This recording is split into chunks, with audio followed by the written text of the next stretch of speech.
Good morning. You're listening to FloorDaily.net, and I'm Kemp Harr. This morning, my guest is John Wells, who's president of Interface Americas. John, how you doing? Kemp, good morning. I'm doing great. Good to be with you. I wanted to talk to you because you're in the news. You've doing some branding changes. We'll get to that in a minute. But before we get there, it's been a while since I've talked to you. Since I've talked to you last, you've come out with your year-end results, your fourth quarter results. They're very good. You grew the company overall to $1.1 billion. Talk a little bit about your year-end results. Well, Kemp, thanks. 2011 was an interesting year, probably a tale of two halves. It started very strong in the first half and into the third quarter, and the second half slowed a bit. We call it a pause. We saw a little bit of that in the commercial marketplace, probably related to some of the macro issues in Europe and the downgrading of the U.S. debt, et cetera. Some of the pace of business began to slow somewhat in the fourth quarter, but overall the business was good. And of course, as a global organization, we're operating all over the world, and you get different results in different places. But generally speaking, it was a very good year for all of the regions for Interface. Most people know that Interface is the world's largest producer of modular tile. You also own Bentley Print Street, which does some broadloom business. You are global. You have plants in Asia, U.S., and Europe, right? Correct, Kemp. We have 8 manufacturing facilities around the globe that produce modular carpet. We invented the idea and certainly claimed to do that. As you know, Ray Anderson started the company in 1973 in the U.S. to bring the concept of modular carpet to the U.S., but later went back and purchased the Dutch company, Huga, that actually did invent carpet tile in the 80s. And so by virtue of that, we claimed that spot, and it's our primary product. It accounts for over 95% of our business globally. It's a very fast-growing category. We feel as the leader, it's our job and our great opportunity to continue to expand that category. So, yeah, the global footprint is interesting. As you mentioned, we've got plants in Asia. The most recent, a couple of years ago, opened our China plant in and around Shanghai, and to operate in addition to a plant that's been in Asia since the mid-'90s in Thailand. And then, of course, across Europe and the Americas. Just to review, we were looking at some of your numbers. Actually, we're getting ready to put our annual report together. So not quite half your business is in the U.S., and the rest is all over the rest of the globe, right? That's right, which is, of course, a very diversified business. Let's talk about one more thing, then we'll get to the identity change. You do focus in the commercial side of the business, but you do have a nice little piece on the retail side, and you go direct to these little retail stores you have in the U.S., and you just opened your 9th retail store in Los Angeles, right? That's right, Kemp. We began and built the Floor brand 7 or 8 years ago to take this idea of modular carpet to the consumer market, sort of built from a place where we began to see a lot of our great commercial customers, particularly architects and designers, beginning to use it in their home.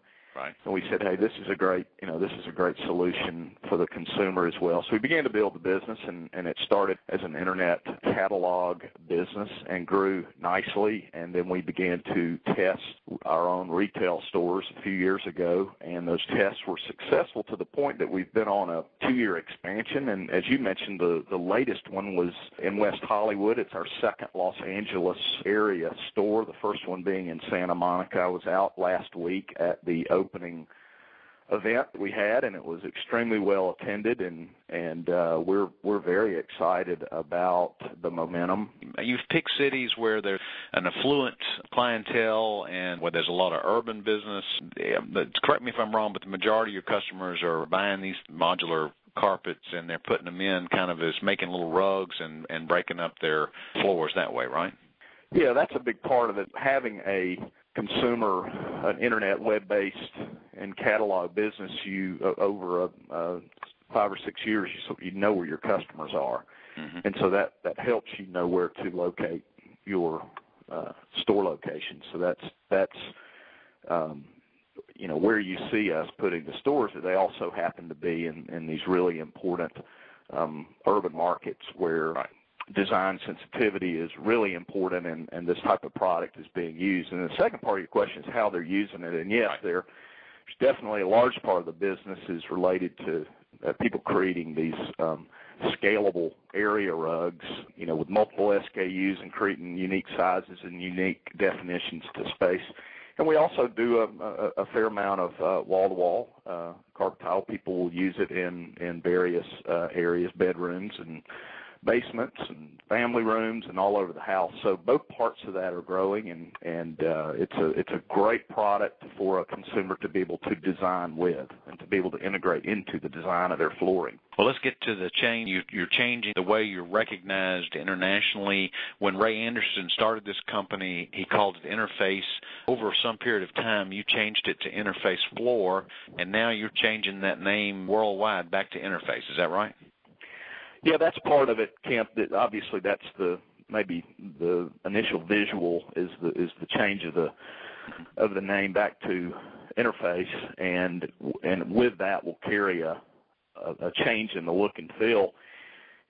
But bigger than that, and that's what you will see. But I guess why is Interface doing this to its brand this year? And really, our aim is to celebrate the Interface brand globally from our roots and the foundation on which it was started by Ray Anderson, built, and certainly point to our future. We're taking this opportunity to make this change and do it globally. Obviously, the timing of this is interesting from a couple of perspectives. We continue to honor Ray, who, of course, passed away in August, and so we celebrate Ray, and it's interesting that April, we're choosing to do this in April because 39 years ago, this is the month that Ray Anderson founded the company. So there's a lot of interesting things about this that we're doing, both internally and externally, not only to celebrate, but also to, recognize and reaffirm some of our important brand essence and our brand DNA. Now, you launched this actually at the Milan Design Show in Italy, and I believe you're the only carpet company that's at that show. That's right. This show is amazing. We've participated in this for a number of years. I don't know if you've focused on it, and I think it'd be if you haven't been, Kemp, a great place to visit. It's a fantastic event, and it is 100% focused to honor design.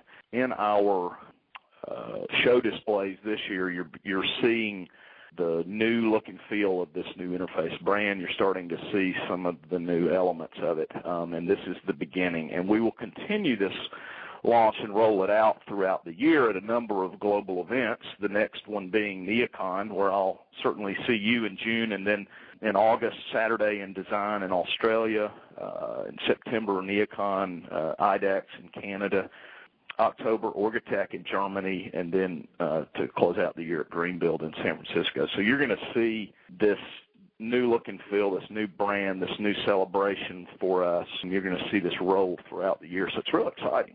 Yeah. Okay. One quick last question. We're about to run out of time, but just your outlook for 2012. What's your crystal ball telling you about business? Well, I think it's going to be a challenging year. It is better. The business momentum is better than the latter part of last year, and that's encouraging.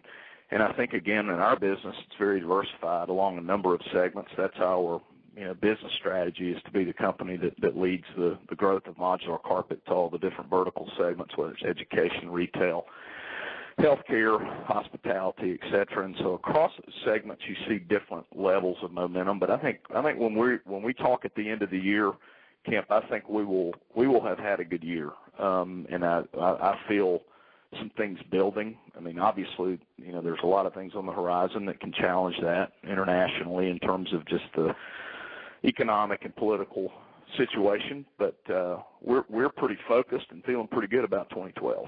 Okay, great, John. Good to talk to you again. We've been talking to John Wells, who's president of Interface Americas, and you've been listening to Kemp Harr and FloorDaily.net.